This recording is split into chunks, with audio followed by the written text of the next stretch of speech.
Hi guys, ഞാനിന്നിവിടെ ഉണ്ടാക്കുന്നത് ഓണത്തിന് ഒഴിച്ചുകൂടാൻ പറ്റാത്ത ഉപ്പേരി അഥവാ കായ വറുത്തതാണ്. അതിന് ഞാനിവിടെ 3 വാഴയ്ക്കയാണ് എടുത്തിരിക്കുന്നത്. വാഴയ്ക്ക കട്ട് ചെയ്യുന്നതിന് മുമ്പ് കയ്യിൽ നല്ലതുപോലെ എണ്ണ തിരുമുക. കറ പറ്റാതിരിക്കുന്നതിന് വേണ്ടിയാണ് ഇത്. വാഴയ്ക്കയുടെ 2 സൈഡും കട്ട് ചെയ്തിട്ട് ഇതിലെ വരയിൽ കൂടെ ഒന്ന് വരഞ്ഞു കൊടുക്കുക.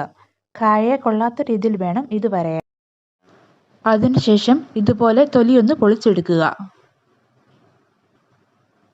അതിന് മുകളിൽ തൊലി വല്ലതും ഇരിപ്പുണ്ടെങ്കിൽ ഇങ്ങനെ കത്തി വെച്ചൊന്ന് കളയുക. ഇതുപോലെ തന്നെ മറ്റ് 2 ഏത്തക്കയിലും ആവർത്തിക്കുക. ഈ വാഴയ്ക്കാത്തൊണ്ട് വെറുതെ കളയേണ്ട ആവശ്യമില്ല. അത് മെഴുക്കുപുരട്ടിയായും തോരനായും വെക്കാവുന്നതാണ്.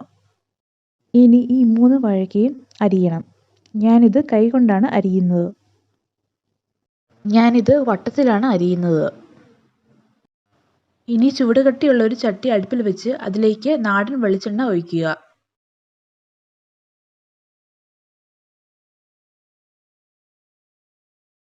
ഇതിലേക്ക് 1/4 ടീസ്പൂൺ മഞ്ഞൾപ്പൊടി കൂടി ഇടുക. എണ്ണ തിളച്ചോ എന്നറിയാൻ ഒരു ചെറിയ കായ കഷ്ണം എടുത്ത് എണ്ണയിലിടുക. ഇത് പൊങ്ങി വരുമ്പോൾ എണ്ണ നന്നായി തിളച്ചു എന്നാണ് അർത്ഥം. എണ്ണ നന്നായി തിളച്ചിട്ടുണ്ട്. ഇനി നമുക്ക് അതിലേക്ക് വാഴയ്ക്ക ഇടാം.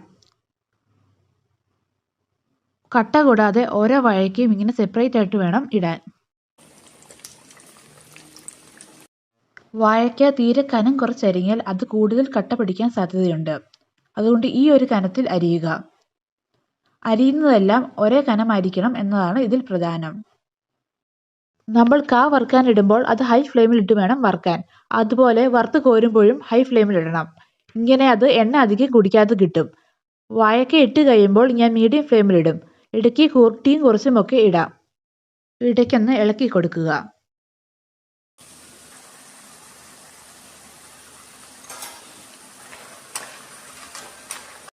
ഞാനിതിപ്പോൾ മീഡിയം ഫ്ലെയിമിലാണ് ഇട്ടിരിക്കുന്നത്. ഇപ്പോൾ ഏകദേശം 5 മിനിറ്റ് ആയിട്ടുണ്ട്. ഞാൻ ഉപ്പുപൊടി വെള്ളത്തിലിട്ട് അലിപ്പിച്ചത് ഇതിലേക്ക് ഒഴിക്കുകയാണ്.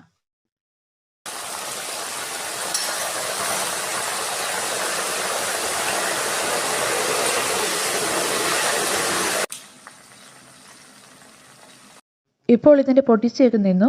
ഇനി നമുക്ക് ഇത് കോരിയെടുക്കാം. ഹൈ ഫ്ലെയിമിൽ ഇട്ട് വേണം കോരിയെടുക്കാൻ. ഇത് വെച്ച് കോരുമ്പോൾ എണ്ണ താഴോട്ട് ചാടിക്കോളും. ഞാനിവിടെ ടിഷ്യൂ പേപ്പർ ഒരു പ്ലേറ്റിലിട്ടിട്ട് അതിലേക്ക് ചിപ്സ് തണുക്കാൻ വേണ്ടി വെച്ചിരിക്കുകയാണ്.